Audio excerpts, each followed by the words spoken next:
The bridge of the Empire flagship times Celestial Glory times shook as another wave of enemy fire struck their shields. Admiral Zextar gripped the command rail with his 4 arms, watching the tactical display with growing horror. Red dots, representing destroyed. Empire ships blinked out, one by one. The blue dots of Allied vessels grew fewer by the minute. "Sir, we've lost the 3rd battle group," reported his tactical officer. "The Vex Thul forces are pushing through our center line." Admiral Zextar's scales shifted from blue to deep purple, a sign of stress among his people. In 300 years of service, he had never seen such a complete disaster. The Vex Thul Collective had brought twice as many ships as intelligence predicted. Their new weapons cut through Empire shields like they were made of paper. "Order all remaining ships to fall back to the 2nd defensive line," he commanded. His voice stayed calm, but inside, he felt the weight of failure. Millions of beings lived on the worlds behind them. If they lost this battle, those worlds would fall to the Vex Thul war machine. "Sir," the communications officer called out, "the human vessel times Terran Defiance times is not responding to the retreat order." Admiral Zextar turned toward the display. The human ship appeared as a small green dot among the retreating Empire forces. Humans had only joined the Galactic Empire 5 years ago. Their technology was primitive compared to most member species. Their ship designs looked crude and ugly. Most Empire officers considered them barely useful in battle. "Send the order again," Admiral Zextar said. "Tell them this is a direct command from Fleet Headquarters." The communications officer's tentacles moved over his control panel. After a moment, he looked up with confusion. "Sir, they're acknowledging our messages, but they're not responding with words. They're just sending back old Earth music." "Music?" Admiral Zextar's voice rose. "What kind of music?" The translation system says it's called Ride of the Valkyries, sir. Whatever that means." On the tactical display, the green dot representing times Terran Defiance times suddenly changed course. Instead of following the other retreating ships, it turned directly toward the enemy formation. The human ship accelerated, heading straight into the heart of the Vex's Thul fleet. "What are they doing?" Admiral Zextar demanded. "Are they trying to defect to the enemy?" His tactical officer studied the display with wide eyes. "Sir, it looks like they're attacking. Alone." The bridge fell silent except for the hum of damaged systems. Every officer stared at the display in shock. The human ship was charging directly into a force of over 200 enemy vessels. It was impossible. It was insane. It was suicide. "Get me their captain immediately," Admiral Zextar ordered. The communications officer tried again. "Sir, they're still not responding with words. Now they're sending something called, 'We will rock you.'" Admiral Zextar had worked with humans before. They were strange creatures from a dangerous world. They seemed to enjoy taking unnecessary risks. But this was beyond strange. This was madness. "Sir," the tactical officer reported, "the human ship is engaging the enemy vanguard. They're firing all weapons." On the visual display, the times Terran Defiance times appeared as a tiny speck among the massive Vex Thul battleships. Streams of fire reached out from the human vessel toward enemy targets. Several Vex Thul ships returned fire, lighting up space with deadly energy. "They're going to be destroyed in minutes," someone whispered. But minutes passed, and the human ship kept fighting. It moved in ways that made no sense. Instead of following standard battle formations, it twisted and turned like a wild animal. It fired at targets, then immediately changed direction to attack others. The Vex Thul ships seemed confused by the random attack pattern. "Sir," the communications officer called out, "we're getting a transmission from the Vex Thul commander. He wants to know if the humans have gone insane." "Tell him we don't know," Admiral Zextar replied. Because he truly didn't know. Nothing in his training had prepared him for this situation. The human ship continued its impossible charge deeper into enemy territory. It took hit after hit, but somehow kept fighting. Smoke and fire leaked from its hull, but its weapons never stopped firing. "How are they still alive?" the tactical officer asked. Admiral Zex-Tar watched the display with growing amazement. The Times Terran Defiance Times had now destroyed 6 enemy vessels and damaged many more. But that wasn't the strangest part. The strangest part was that the enemy formation was falling apart. The Vex Thule fleet had been moving in perfect order toward the Empire defensive line. Now, they were turning to deal with the single human ship in their midst. Ships that should have been advancing were instead hunting one small vessel. "Sir," the tactical officer said with excitement, "the enemy advance has stopped. They're all focusing on the human ship." 77. The tactical officer. The tactical officer. They're all focusing on the human ship. Admiral Zex-Tar realized what was happening. The human attack made no military sense, but it was working. The entire enemy battle plan had been disrupted by one ship acting completely crazy. "Sir, the human vessel is heading toward the enemy command ship," the tactical officer reported. On the display, the tiny green dot moved deeper into the red mass of enemy vessels. It was surrounded by hundreds of enemy ships, all firing at once. No vessel could survive that much firepower. But somehow, the Times Terran Defiance Times kept moving. "What kind of ship construction do these humans use?" Admiral Zex-Tar asked. His engineering officer checked the files. "According to their specifications, sir, their hulls are much thicker than ours. They use primitive materials, but they build everything much stronger than necessary. They say it comes from living on a dangerous world where everything tries to kill them." The human ship disappeared from visual sensors as enemy fire surrounded it completely. For a moment, Admiral Zex-Tar thought it was finally destroyed. Then it emerged from the fire, still moving toward the enemy command vessel. "Impossible," someone breathed. "Sir," the communications officer announced, "the humans are sending another music transmission. The translation system says it's called 'Don't Stop Me Now.'" Admiral Zex-Tar stared at the display. The human ship had penetrated deeper into enemy territory than any Empire vessel in recorded history. It was heavily damaged, outnumbered, and completely alone. And it was still fighting. "Get all our ships ready," Admiral Zex-Tar ordered. "I don't know what the humans are planning, but when they need help, we'll be ready to assist." On the tactical display, the green dot continued its impossible journey into the heart of darkness.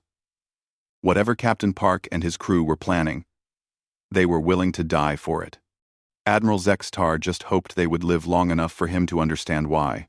72 hours earlier, Captain Min-Jun Park sat in his quarters aboard the Times Terran Defiance, *, studying intelligence reports that made his stomach turn cold. The data had come from a risky deep space reconnaissance mission. 3 human pilots had died getting this information back to the fleet. The door chimed, and Lieutenant Sarah Kim entered. She was his communications officer, and one of the few people he trusted completely. "Sir, you asked to see me," she said, closing the door behind her. "Look at this," Min-Jun said, pointing to his display screen. "Tell me what you see." Sarah leaned over his shoulder and studied the technical drawings. Her face went pale as she read the specifications. "This is a planet killer, isn't it?" "Worse than that," Min-Jun replied.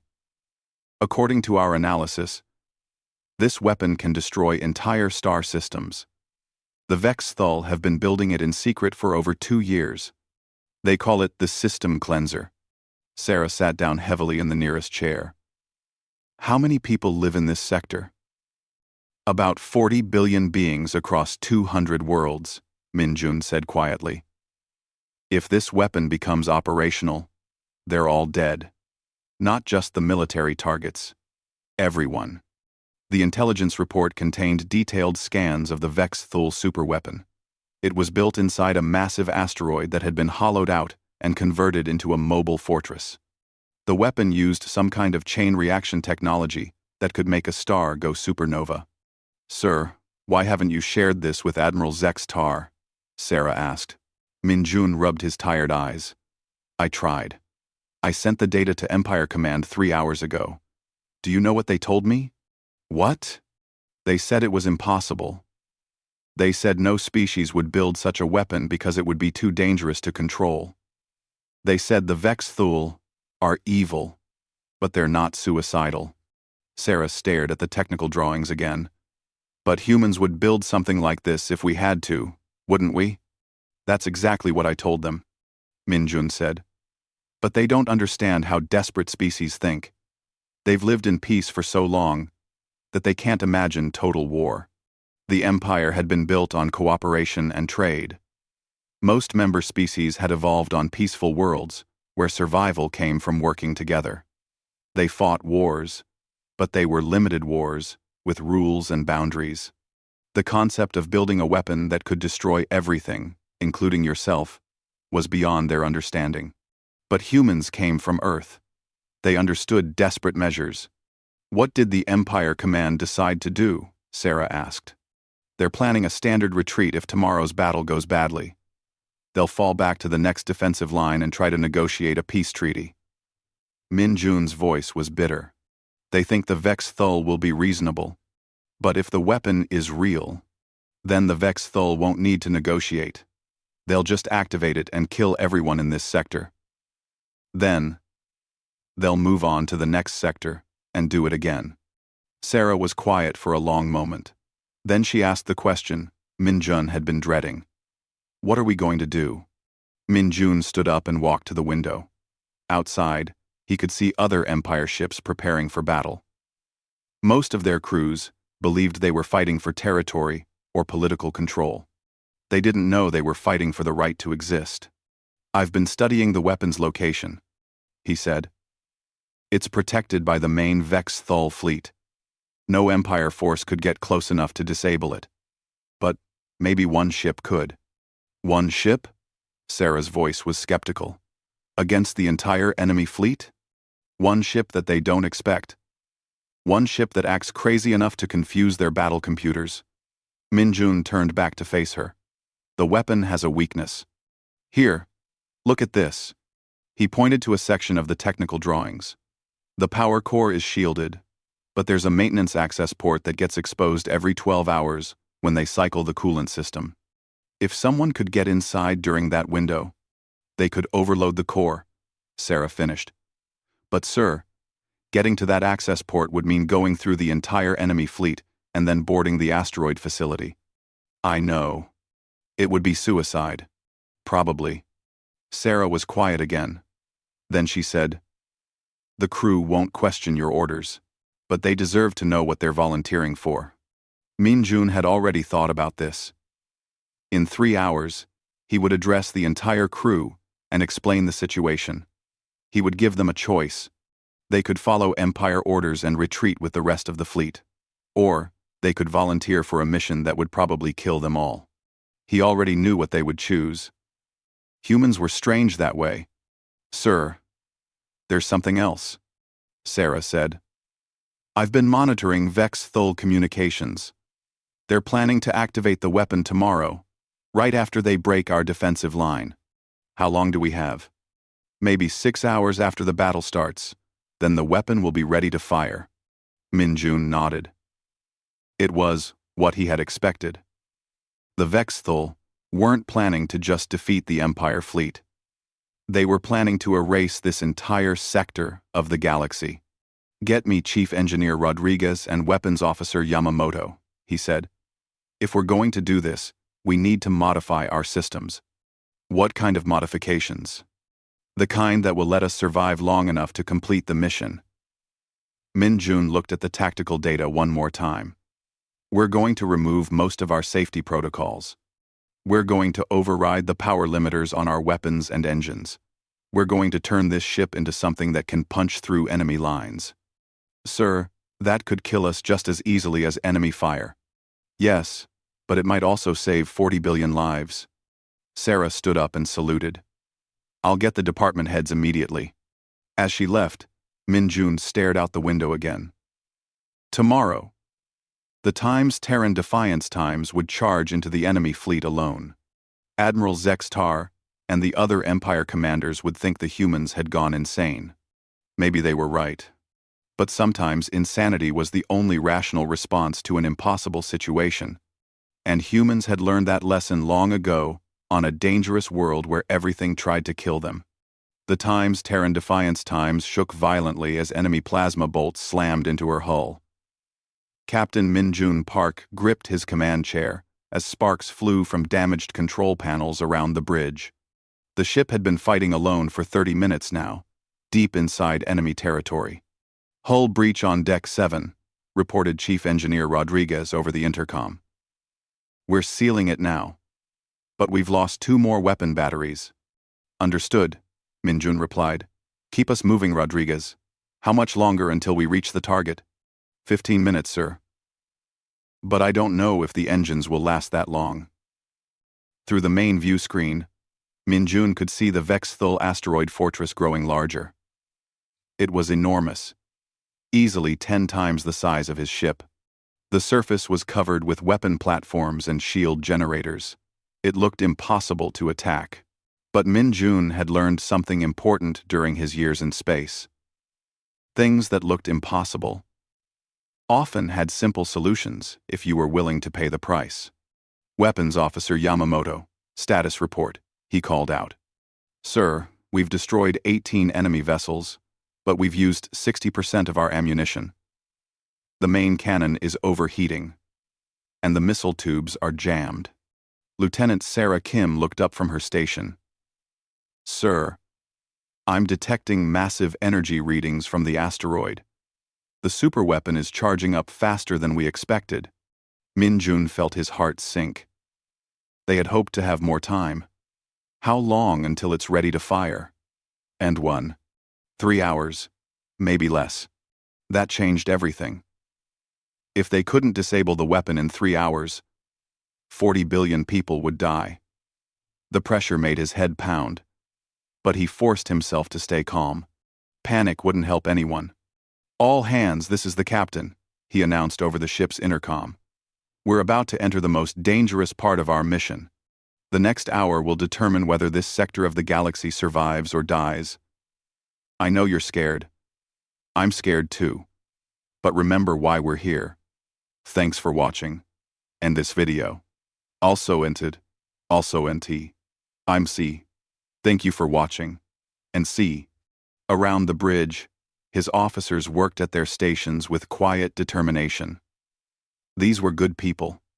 They deserved better than to die in a hopeless battle far from home. But they had volunteered anyway, because that's what humans did when innocent lives were threatened. "Sir," Yamamoto called out, "enemy fighters are moving to intercept us."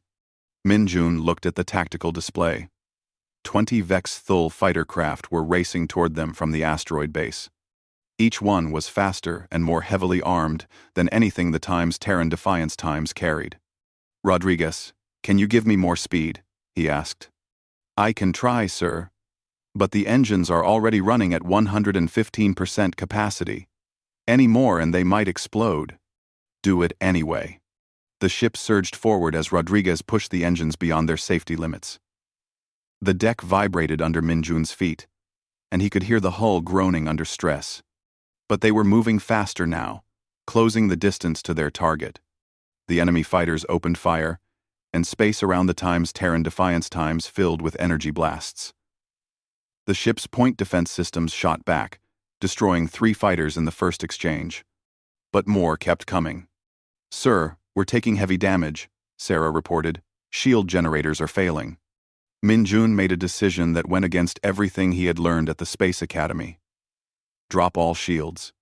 Transfer power to weapons and engines."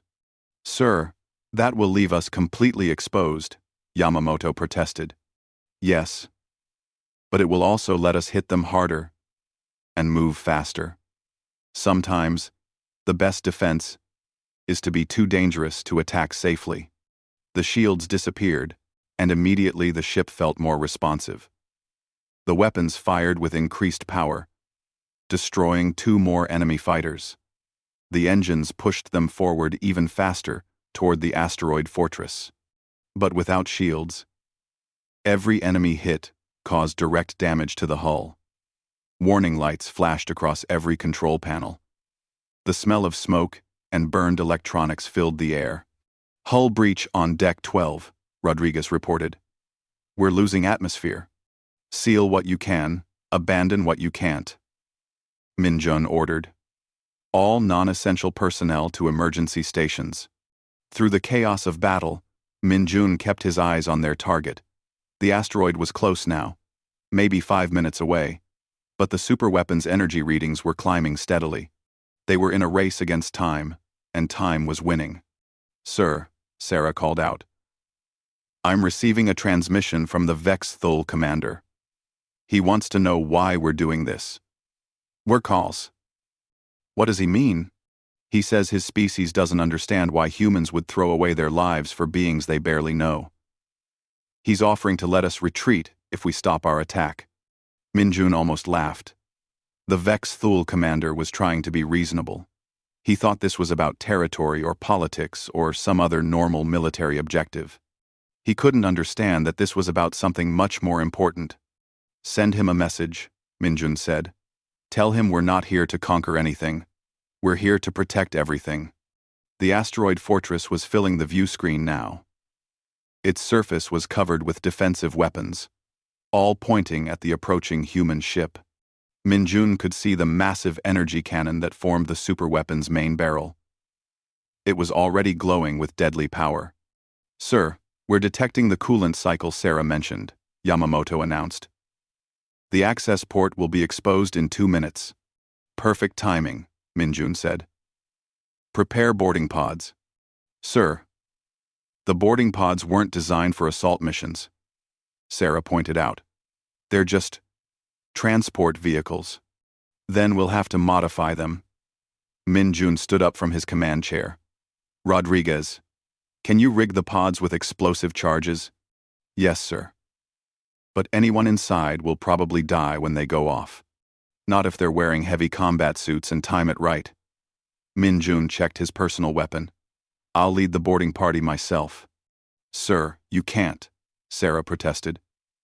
"If you're killed, who will command the ship?" "You will. You're promoted to acting captain as of right now." Min-jun headed toward the door. "Keep us alive until I can get inside that facility." As he left the bridge, Min-jun could hear his crew working frantically at their stations. They were good people doing an impossible job. If he failed, they would all die for nothing. But if he succeeded, 40 billion beings would live to see another day. Those were odds worth fighting for.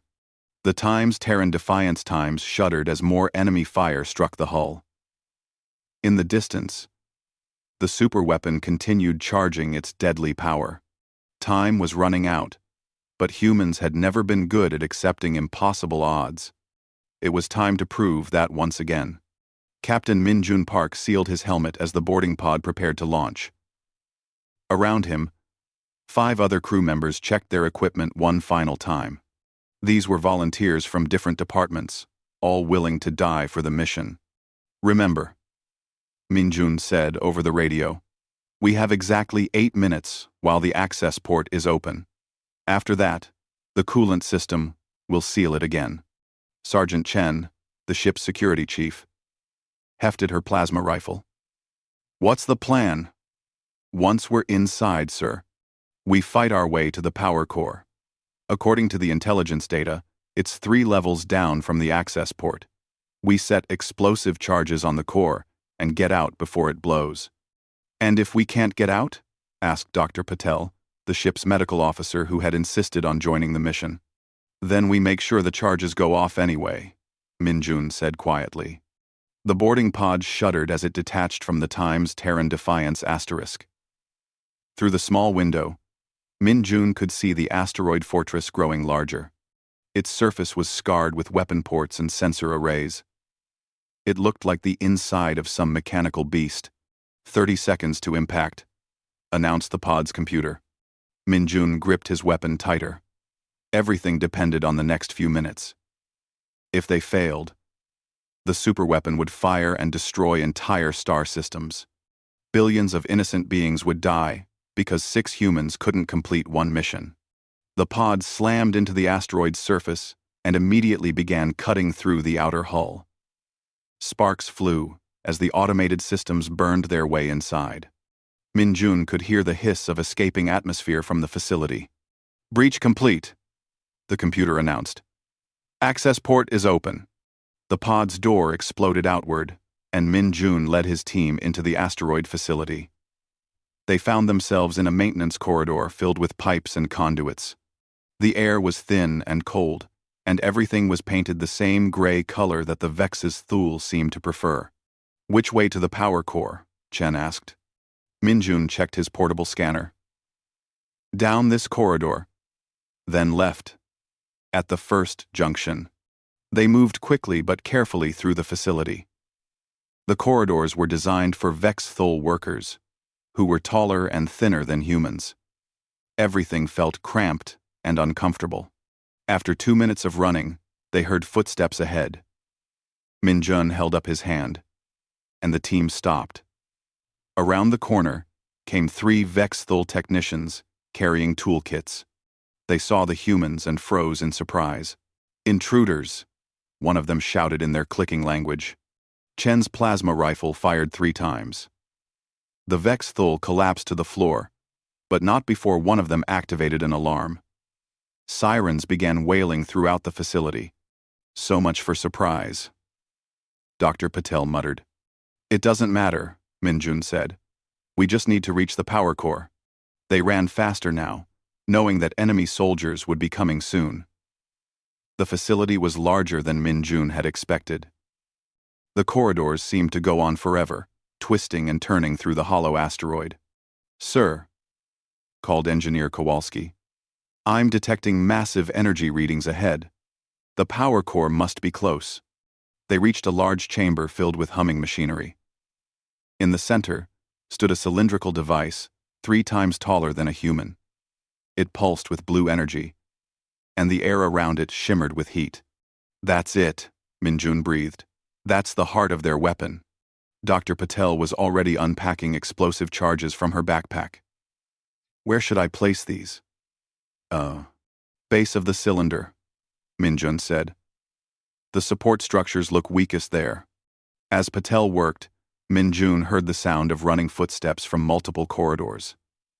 The Vex Thule security forces were closing in. He positioned his team at the chamber entrances. "How much time do we need?" he asked Patel. 2 more minutes to set all the charges properly." The first Vex Thule soldiers appeared at the chamber entrance. They were larger than the technicians, wearing heavy armor and carrying advanced weapons. Chen opened fire immediately, forcing them to take cover. More soldiers appeared at other entrances. Soon the chamber was filled with the sound of energy weapons firing back and forth. The humans took cover behind machinery, but they were badly outnumbered. "Sir," Kowalski shouted over the noise, "I'm reading something strange from the weapon systems. The power core isn't just feeding the main cannon." "What do you mean?" Min-jun fired his rifle at a Vex Thule soldier who was trying to flank their position. "There are dozens of smaller energy conduits leading away from here. I think this core powers their entire fleet, as well as the superweapon." Min-jun felt a surge of hope. If destroying the core would disable the entire enemy fleet, then this mission was even more important than they had thought. "Charges are set," Dr. Patel announced. 60 seconds until detonation. "Everyone out," Min-jun ordered. "Back to the boarding pod." They fought their way out of the chamber, but more enemy soldiers blocked every corridor.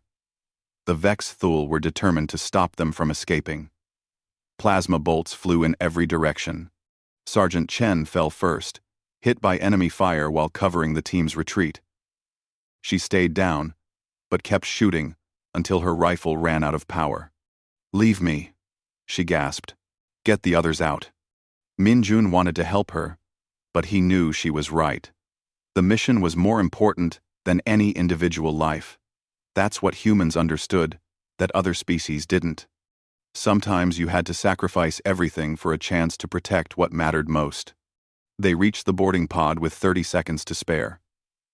Engineer Kowalski was hit in the leg during the final sprint, but Dr. Patel helped him into the escape vehicle. 20 seconds, Patel announced, watching her timer. The pod launched away from the asteroid just as the charges exploded.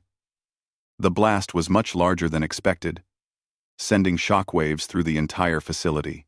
Power conduits throughout the asteroid began overloading and exploding in chain reactions. "Sir," Kowalski said weakly, "the core explosion is cascading through their entire power grid. The weapon is dead, and so is half their fleet." Through the pod's window, Minjun could see the asteroid fortress going dark section by section. Enemy ships throughout the area were losing power and drifting helplessly. But the mission had cost them. Chen was dead, and Kowalski was badly wounded. 2 other team members had been hit during the escape. Only Minjun and Dr. Patel were uninjured. "Was it worth it?" Patel asked quietly. Minjun looked back at the dying enemy fortress. Somewhere out there, 40 billion people would wake up tomorrow because of what they had done today. Children would play. Families would gather for meals. Artists would create beauty. Scientists would make discoveries. All of that would have been lost if the superweapon had fired. "Yes," he said, "it was worth it." The boarding pod docked with the Times Terran Defiance Times just as acting Captain Sarah Kim received a transmission from Admiral Zex Tar. The Empire fleet was advancing, pursuing the disabled enemy forces. For the first time in days, they had hope of victory. Admiral Zex Tar stood on the bridge of the Times Celestial Glory Times and watched something he had never expected to see. The massive Vex Thul fleet that had been winning the battle an hour ago was now drifting helplessly through space. Ship after ship had lost power and gone dark. "Sir," his tactical officer reported, 70% of enemy vessels are disabled. The rest are retreating at maximum speed." "How is this possible?" Admiral Zex Tar demanded. "What did the humans do?" His communications officer looked up from her station. "Sir, we're receiving a transmission from Captain Park aboard the Times Terran Defiance *. Put it on the main screen."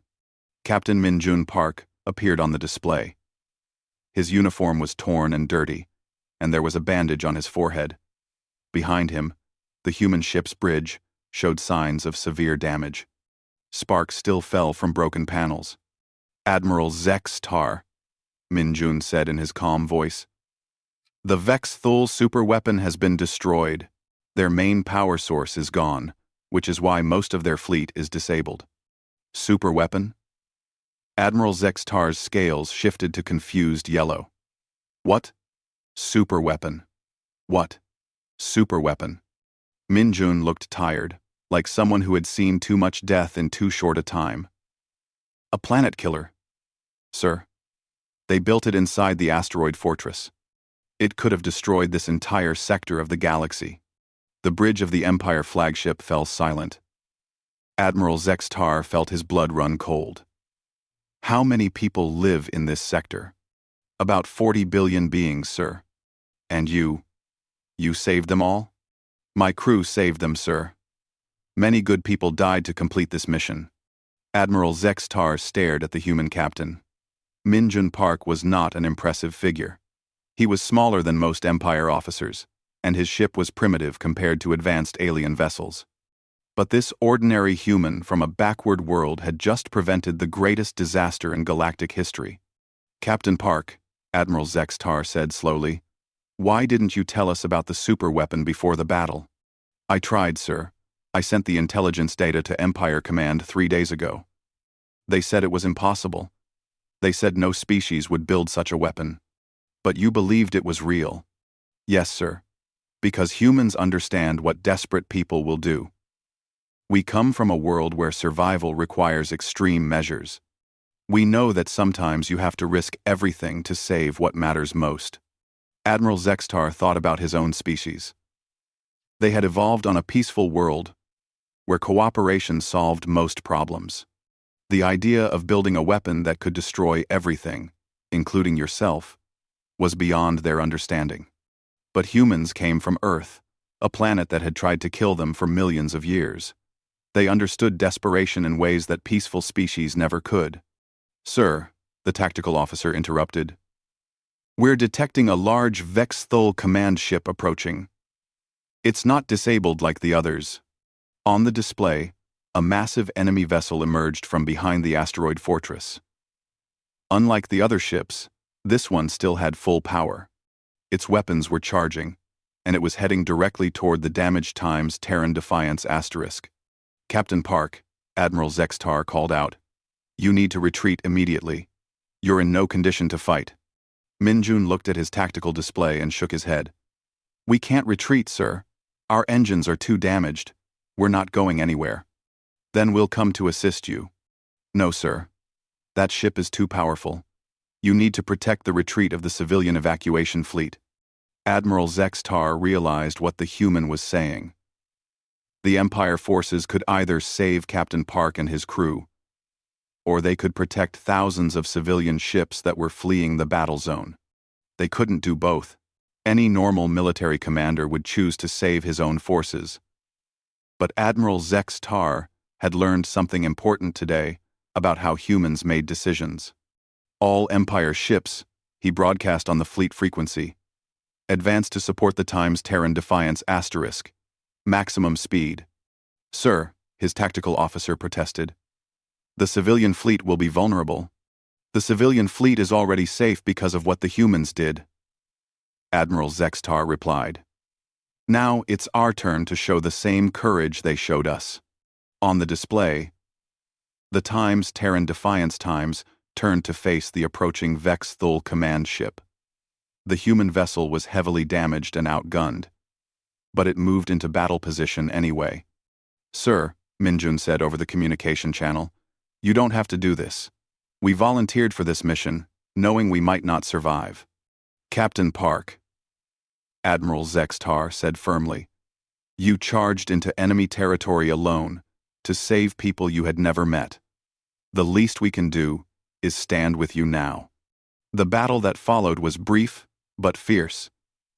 The Vex-Thul command ship was powerful, but it was alone against the entire Empire fleet. When the smoke cleared, the enemy vessel was destroyed. Captain Minjun Park and most of his crew survived, though their ship would need months of repairs. Later, as the medical teams transferred wounded crew members to Empire hospital ships, Admiral Zextar visited Captain Park in the Times Terran Defiance's Times medical bay. "Captain," he said, "I owe you an apology. We should have listened to your warning about the superweapon." Minjun was lying on a medical bed with his leg in a healing cast. "You couldn't have known, sir.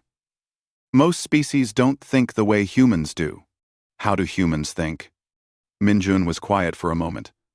"We think about protection first, victory second. Most species fight wars to gain something. Humans fight wars to prevent loss. We don't care about conquering territory or gaining power. We care about making sure innocent people can sleep safely at night." Admiral Zextar understood now why the human ship had charged into enemy lines. It wasn't madness or desperation. It was a calculated decision made by people who valued other lives more than their own. "The Empire Council wants to give you and your crew the highest military honors," Admiral Zextar said. "That's not necessary, sir." "Yes, it is. Because what you did today changed how we think about warfare. You showed us that sometimes the best strategy is not to fight for yourself, but to fight for everyone else." Captain Minjun Park smiled weakly. "That's just what humans do, sir. We protect the people who can't protect themselves." As Admiral Zextar left the medical bay, he thought about what he had learned. Humans were not the strongest species in the galaxy, or the smartest, or the most advanced, but they had something that other species often lacked. They had the courage to sacrifice everything for strangers. And maybe, Admiral Zextar thought, that was the most important strength of all. 3 months later, when the battle reports were filed and the casualty lists were completed, historians would mark this day as the moment when humanity truly joined the galactic community, not as junior partners or primitive allies, but as the moral conscience of the Empire. Because sometimes, it takes a species from a dangerous world to remind everyone else what's really worth fighting for.